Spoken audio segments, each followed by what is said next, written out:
Selamat pagi, salam sejahtera bagi kita semua. Perkenalkan, nama saya Anggriani Yohana Esnita dengan NIM 190160006. Baik, di sini saya akan menjelaskan proposal skripsi saya yang berjudul Problematika Guru Bahasa Indonesia dalam menyiapkan materi bahan ajar pada masa pandemi di SMA Negeri 2 Balige. Langsung saja pada latar belakang masalah. Dalam latar belakang masalah ini, saya menemukan yang pertama, masalah pembelajaran selama pandemi COVID-19.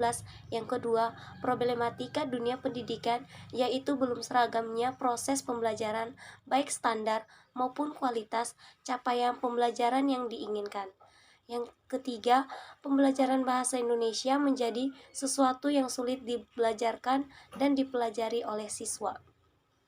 Yang kedua, Solusi dari problematika guru bahasa Indonesia dalam menyiapkan materi bahan ajar pada masa pandemi di SMA Negeri 2, salah satu alternatif yang dilihat dari kajian teori yang cocok dijadikan sebagai kunci dari permasalahan adalah menyiapkan materi bahan ajar yang lebih kreatif dengan menggunakan teknologi. Rumusan masalah berdasarkan latar belakang yang ada di atas. Permasalahan dalam penelitian ini yaitu apa saja yang menjadi problematika yang dihadapi guru bahasa Indonesia di SMA Negeri 2 Balige dalam menyiapkan bahan ajar di masa pandemi COVID-19. Yang ketiga, tujuan penelitian. Berdasarkan latar belakang yang ada di atas, penelitian ini bertujuan untuk mengetahui problematika yang dihadapi guru bahasa Indonesia di SMA Negeri 2 Balige dalam menyiapkan bahan ajar di masa pandemi COVID-19. Manfaat penelitian. Di sini saya mendapatkan manfaat penelitian secara praktis bagi tiga.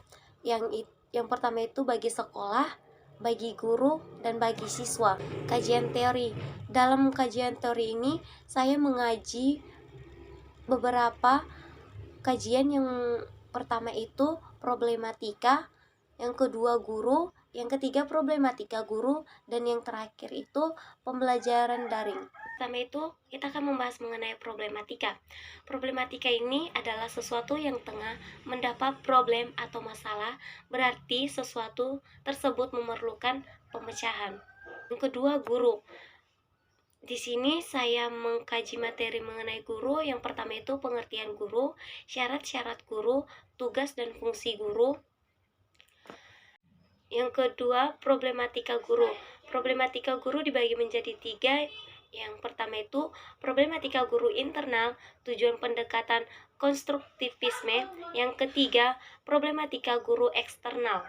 Yang terakhir, pembelajaran daring. Pembelajaran daring saya bagi menjadi dua materi. Yang pertama itu materi mengenai pengertian pembelajaran daring, dan yang kedua manfaat pembelajaran daring.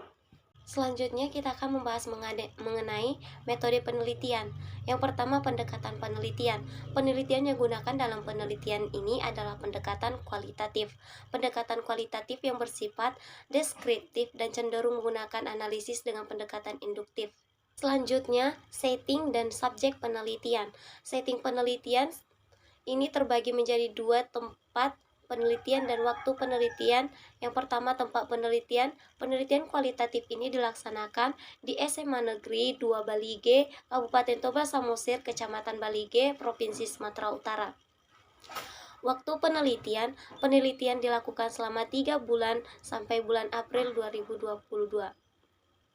Subjek penelitian. Subjek penelitian adalah seseorang yang akan dijadikan penelitian atau sumber yang diteliti dengan metode dialog sekaligus menjadikan data dalam penelitian.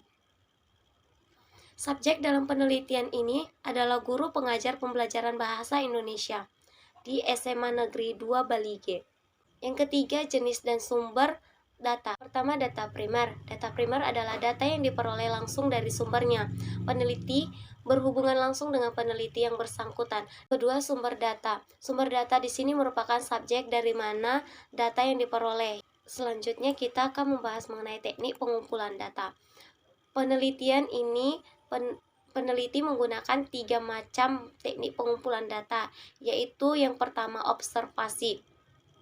Observasi ini dilakukan dengan mengamati dan mencatat langsung terhadap objek penelitian, yaitu dengan meminta pandangan mengamati problematika guru dalam menyiapkan bahan ajar pembelajaran bahasa Indonesia di SMA Negeri 2 Balige pada masa pandemi COVID-19. Selanjutnya, teknik analisis data. Yang pertama, reduksi data.